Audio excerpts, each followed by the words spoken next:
قائد جمعیت حضرت مولانا فضل الرحمان صاحب کو کہ وہ تشریف لائیں اور تاحد نگاہ انسانوں کے اس ٹھاٹھے مارتے ہوئے سمندر سے خطاب فرمائیں اور پنجاب کے وڈیروں جگیردار اور سرمایہ داروں کو بتائیں پنجاب بھی جمعیت کا انشاءاللہ. ہماری جان ہماری شان مولانا، تیری خاطر لڑیں گے ہر گھڑی ہر آن مولانا. ہمارا دل ہماری جان ہماری شان مولانا. قائد ہمارا مولانا، رہبر ہمارا مولانا، لیڈر ہمارا مولانا. اب آیا آیا مولانا، اب چھایا چھایا مولانا، میدان میں آیا مولانا. ہر لب پر الحمدللہ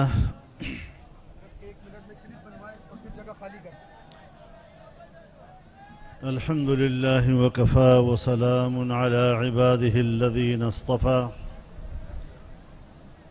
لا سيما على سيد الرسل وخاتم الأنبياء وعلى آله وصحبه ومن بهديه مهتدى. أما بعد فأعوذ بالله من الشيطان الرجيم. بسم الله الرحمن الرحيم.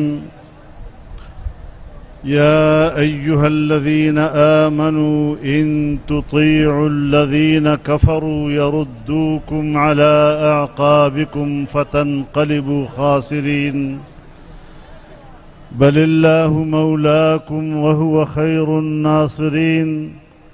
صدق الله العظيم. جناب صدر محترم،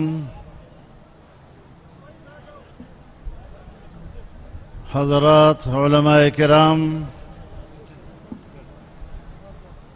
مشائخ اعظام، بزرگان ملت، میرے جوانوں، میرے بھائیوں اور بہنوں،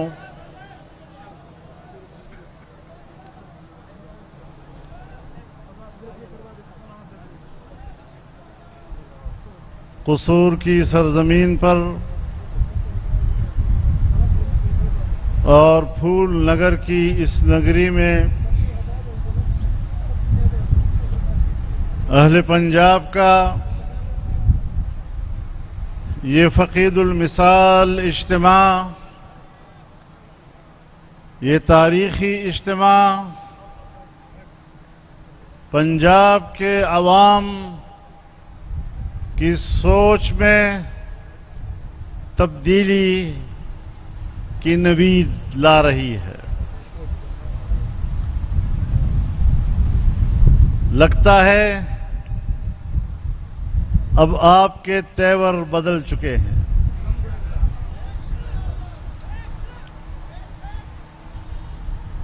میرے محترم دوستو، آپ کو یہ معلوم ہونا چاہیے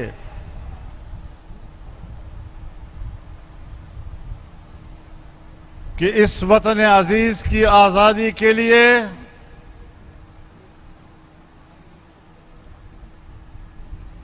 آپ کی پشت پر 200 سالہ تاریخ ہے.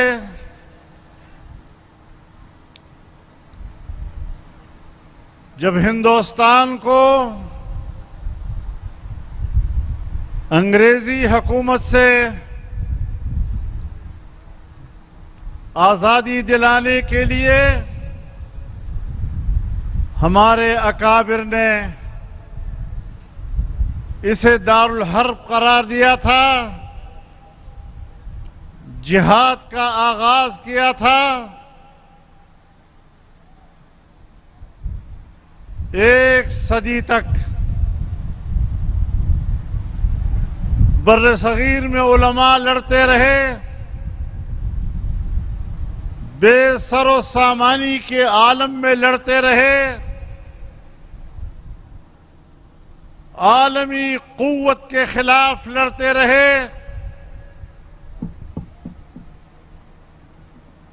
اپنی جد و جہد میں انہوں نے کوئی کمی نہیں چھوڑی، آنے والی نسلوں کو ایک پیغام دیا کہ آزادی کے لیے اپنے سر کٹوائے جا سکتے ہیں، آزادی کے لیے سولی قبول ہو سکتی ہے، آزادی کے لیے توپوں کے آگے کھڑے ہونا قبول ہو سکتا ہے، لیکن فرنگی کی غلامی کسی قیمت پر ہمارے لیے قابل قبول نہیں ہے۔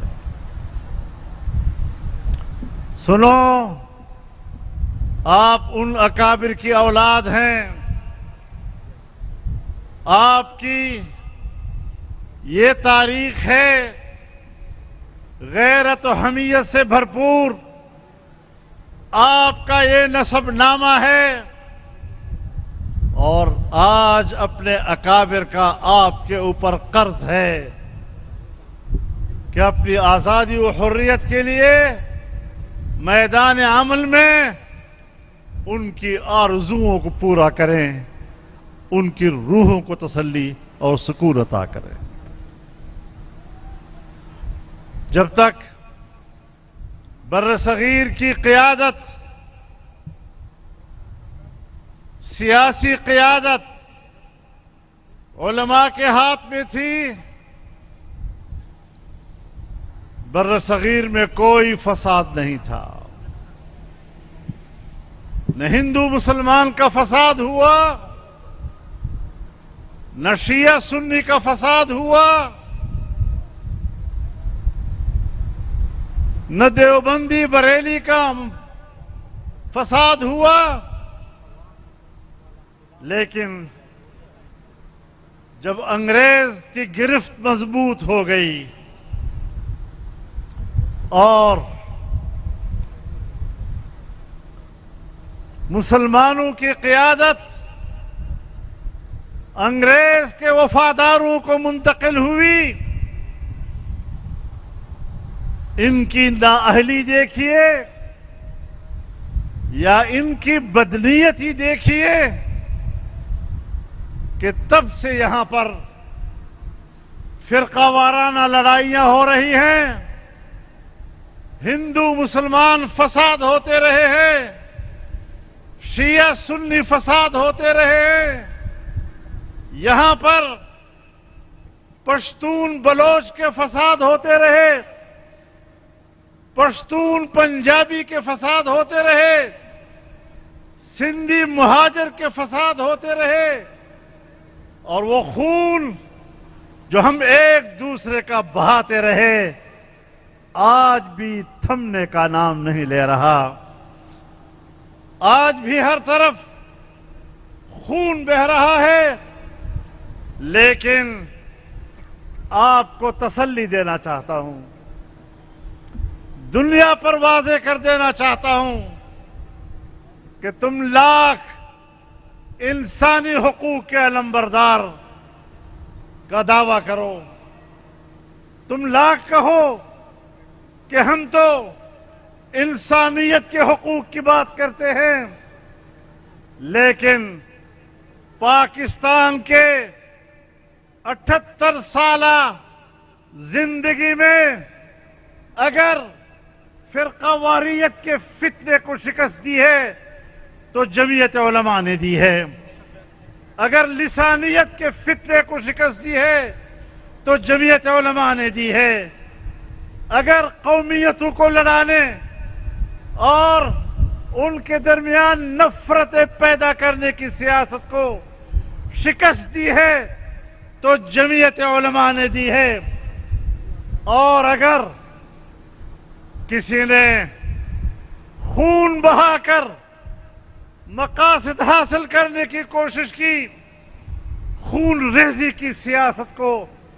اگر شکست دی ہے تو جمعیت علماء نے دی ہے، اور انشاءاللہ یہ پاکستان ہم امریکہ کے قبضے میں نہیں جانے دیں گے، ہم دوبارہ انگریز کے قبضے میں نہیں جانے دیں گے، ہم یورپ کے قبضے میں نہیں جانے دیں گے، ہم اسے آزاد ریاست دیکھنا چاہتے ہیں، ہم اسے خوشحال ریاست دیکھنا چاہتے ہیں۔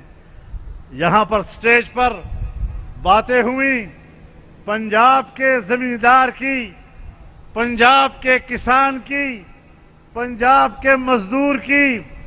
میں پاکستان کے پنجاب کے کسان کو پیغام دینا چاہتا ہوں، میں پنجاب کے مزدور کو پیغام دینا چاہتا ہوں، آپ بے فکر ہو جائیے، وڈیروں کا، چودھریوں کا، سرداروں کا بھوت اپنے سروں سے اتار لیجئے۔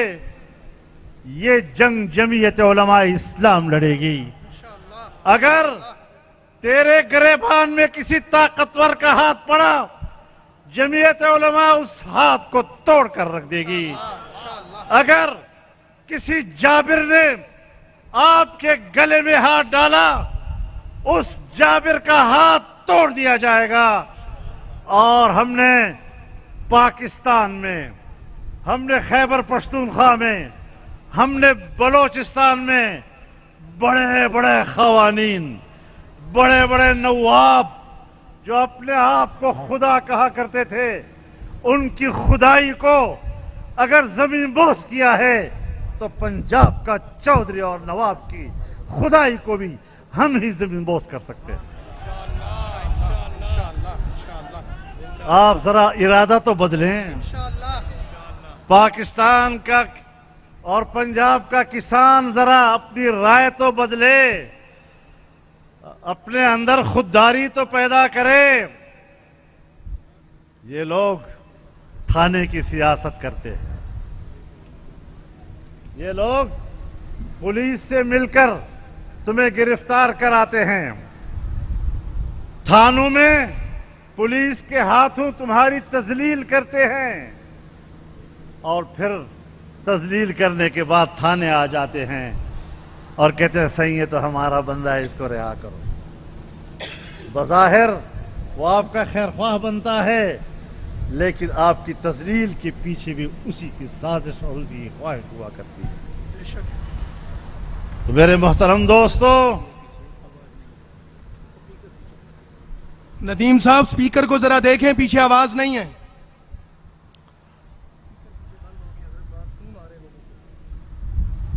پھولوں پہ سن لیا کرو یار، بھائی امام کی آواز سننا ضروری ہے، لیکن پھر بھی نماز ہو جاتی ہے نا۔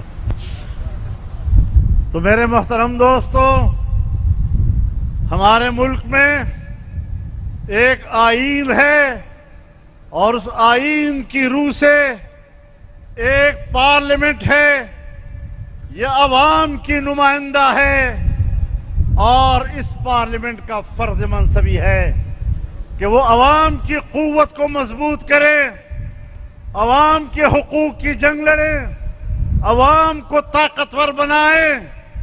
لیکن آج ہماری پارلیمنٹیں وہ مقتدرہ کی قوت میں اضافہ کر رہے ہیں اور عوام کو کمزور بنا رہے ہیں۔ پاکستان کے عوام آج کوئی اختیار نہیں رکھتا۔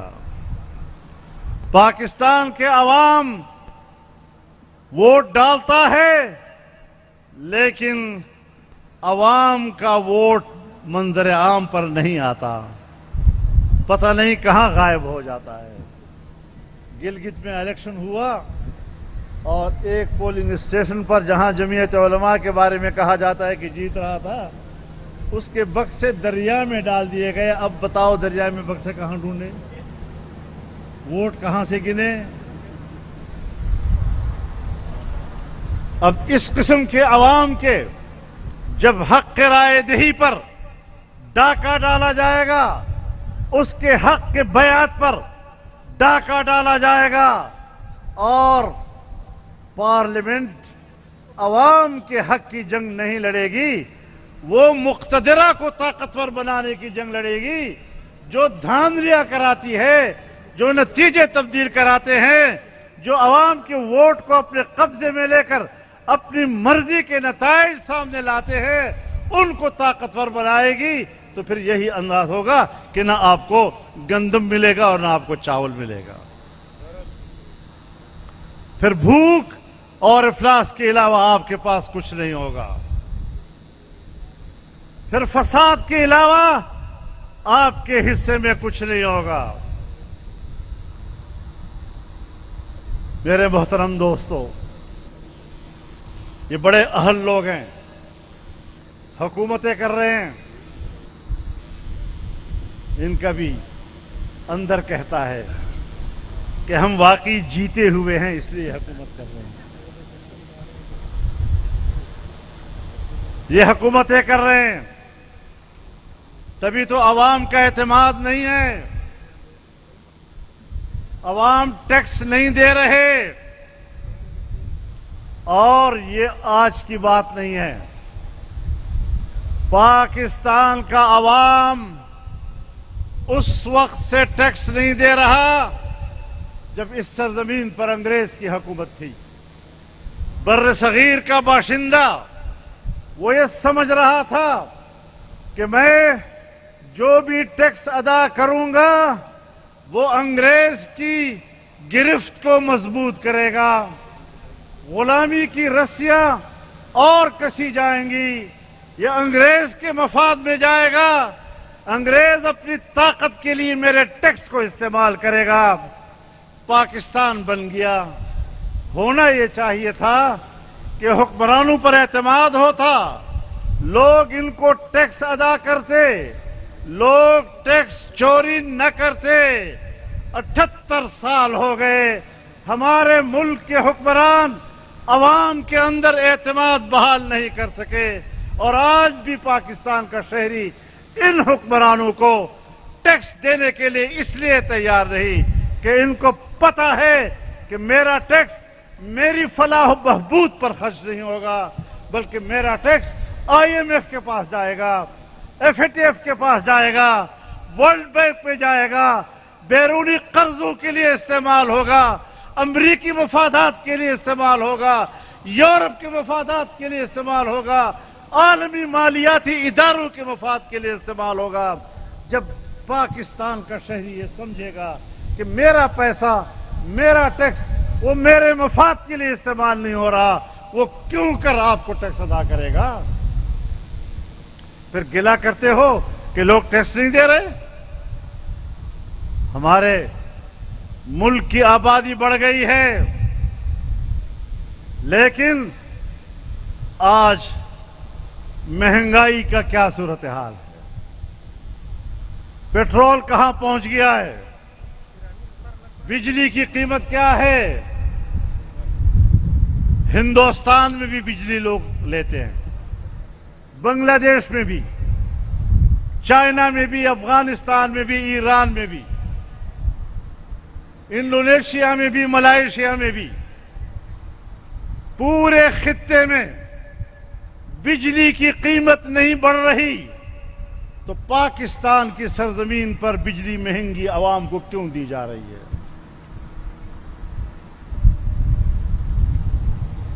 تم سے پاکستان کا نہ امن سنبھالا جا سکتا ہے، نہ تم سے پاکستانی معیشت ٹھیک ہو رہی ہے.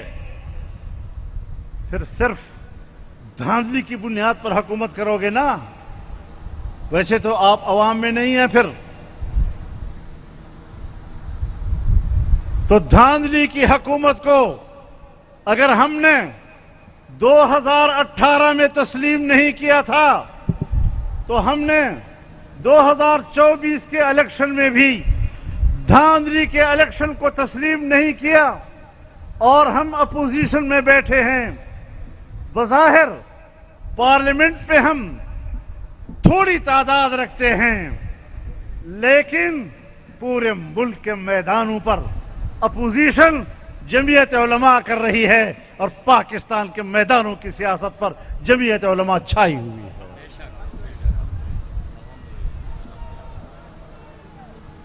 میرے محترم دوستو، اب یہ سفر چل پڑا ہے.